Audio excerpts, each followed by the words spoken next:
शेखर और सरिता एक ऐसा दंपति जो अपनी पूरी जिंदगी मेहनत, त्याग और संघर्ष में जीता रहा। जवानी की दहलीज पर कदम रखते ही जिम्मेदारियों ने दोनों के कंधों पर ऐसा बोझ डाला कि खुद की इच्छाएं, सपने सब पीछे छूट गए। शेखर एक सरकारी नौकरी में थे और सरिता एक घरेलू महिला। दोनों ने अपने बच्चों, बेटे पारस और बेटी प्रियंका को अच्छे संस्कार और शिक्षा देने में कोई कसर नहीं छोड़ी।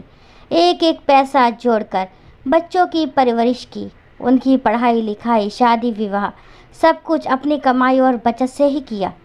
सरिता अक्सर खुद के लिए नए कपड़े या गहनों का ख्वाब देखती, लेकिन अगले ही पल बच्चों की फीस या घर के राशन की याद आते ही वह सपना अपने तकिए के नीचे दबा देती। जब शेखर रिटायर हुए तो जैसे जिंदगी ने एक नया मोड़ लिया। अब उनके पास वक्त भी था और शांति भी। बचत के पैसों से उन्होंने एक सुंदर सी कोठी बनवाई जिसमें हरियाली से सजा एक प्यारा सा लॉन था। वहीं बैठकर वे अक्सर सरिता से कहते, अब लगता है जैसे ज़िंदगी जीने का असली सुख हमें बुढ़ापे में मिला है। सरिता मुस्कुराती, सच कहो तो अब जाकर लगता है जैसे सपनों का घर मिल गया। बच्चों के बिना अधूरा लगता था, लेकिन जब वे मिलने आते हैं तो ये घर मंदिर जैसा लगता है। बेटा पारस नैनीताल में इंजीनियर था और बहू बहुत ही आदर से पेश आती थी। सरिता अक्सर महिलाओं से कहा करती, बहू तो किस्मत से मिलती है बहनों, बेटी की तरह रखो तो बेटी बनकर निभाती है।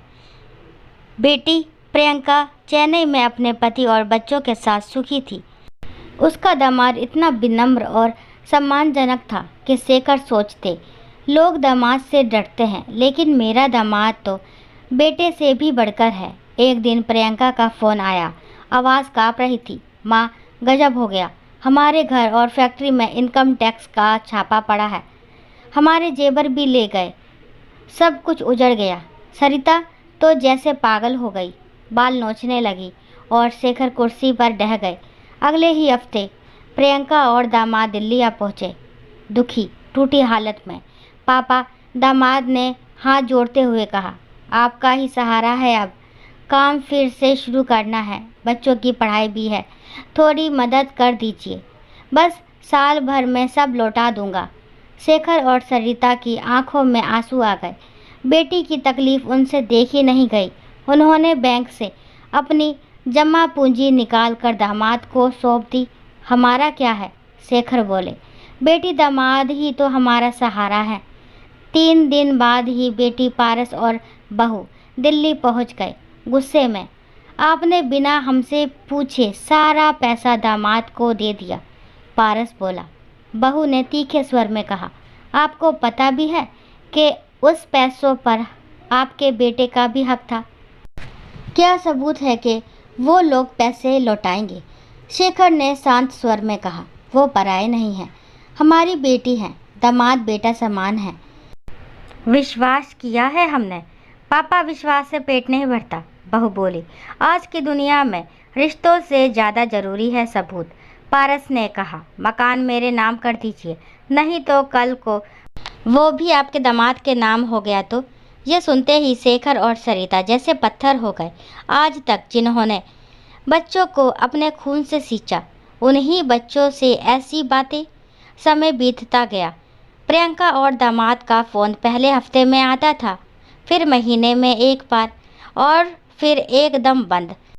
शेखर और सरिता हर रोज़ उस दिन की प्रतीक्षा करते रहे जब दामाद पैसा लौटाने आएगा और वे वो रकम बेटा बहू के मुंह पर फेंक कर कहेंगे, लो यही है वो रुपया जिसके लिए तुमने रिश्ते बेच दिए थे।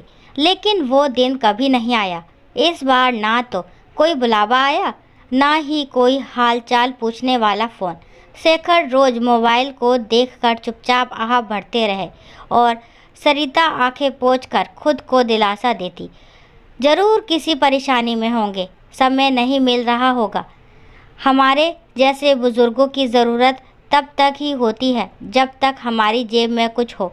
एक दिन हिम्मत करके शेखर ने फैक्ट्री का नंबर मिलाया जो कभी दामाद की कंपनी का था। उधर से जवाब आया, ये फैक्ट्री 6 महीने पहले ही बिक चुकी है। मालिक यहाँ अब नहीं रहते। ये सुनते ही शेखर जैसे टूट गए।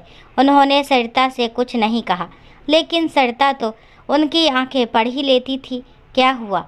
सरिता ने कांपती आवाज़ में पूछा। प्रियंका और उसका दामाद चेन्नई छोड़ चुके थे। शायद कोई और शहर चले गए।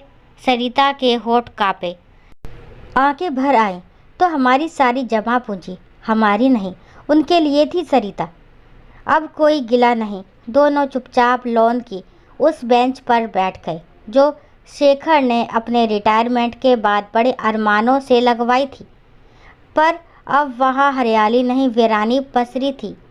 कुछ ही दिनों में बेटा पारस फिर आया। इस बार माँ बाप की चिंता नहीं, बस इस बात की फिक्र थी कि कहीं मकान भी न चला जाए। अब तो यकीन हो गया पापा, आपकी बेटी और दामाद ने आपको ठग दिया। अब ये घर मेरे नाम कर दीजिए, मैं आपकी देखभाल करूँगा। शेखर ने गहरी सांस ली, सरिता की ओर देखा, फिर बोले, हमने गलती की कि बिना लिखा पढ़ी के भरोसा किया, लेकिन अब उससे बड़ी गलती नहीं करेंगे। क्या मतलब? मतलब ये बेटा कि अब ये घर हम वृद्ध आश्रम को दान करेंगे। वहाँ हमारे जैसे कई बुजुर्ग रहते हैं जिन्हें सिर्फ एक सहारे की ज़रूरत होती है। पापा, आप पागल हो गए हैं क्या? नहीं बेटा, अब होश में आए हैं। जीवन की सबसे बड़ी सीख हम बुढ़ापे में ही सीख पाए हैं। सबसे बड़ा रुपया नहीं होता, सबसे बड़ी चीज़ होता है रिश्तों का असली चेहरा पहचानना। पारस गुस्से में कुछ कहे बिना बाहर निकल गया। सरिता ने शेखर का हाथ थामा। उनकी आंखों में गर्व था, दर्द नहीं। सीख, रिश्तों की मिठास तब तक ही रहती है जब तक उसमें स्वार्थ नहीं होता। बुढ़ापे की सबसे बड़ी पूंजी सम्मान और आत्मसम्मान होता है, रुपया नहीं। मैं उम्मीद करती हूँ ये कहानी आपको ज़रूर पसंद आई होगी। अगर कहानी पसंद आती है तो प्लीज़ मेरे चैनल को लाइक, शेयर, सब्सक्राइब करना ना भूलें। और इस कहानी के बारे में आपके क्या विचार हैं कमेंट बॉक्स में ज़रूर बताएं। कहानी को लास्ट तक सुनने के लिए थैंक यू। राम राम, राधे राधे।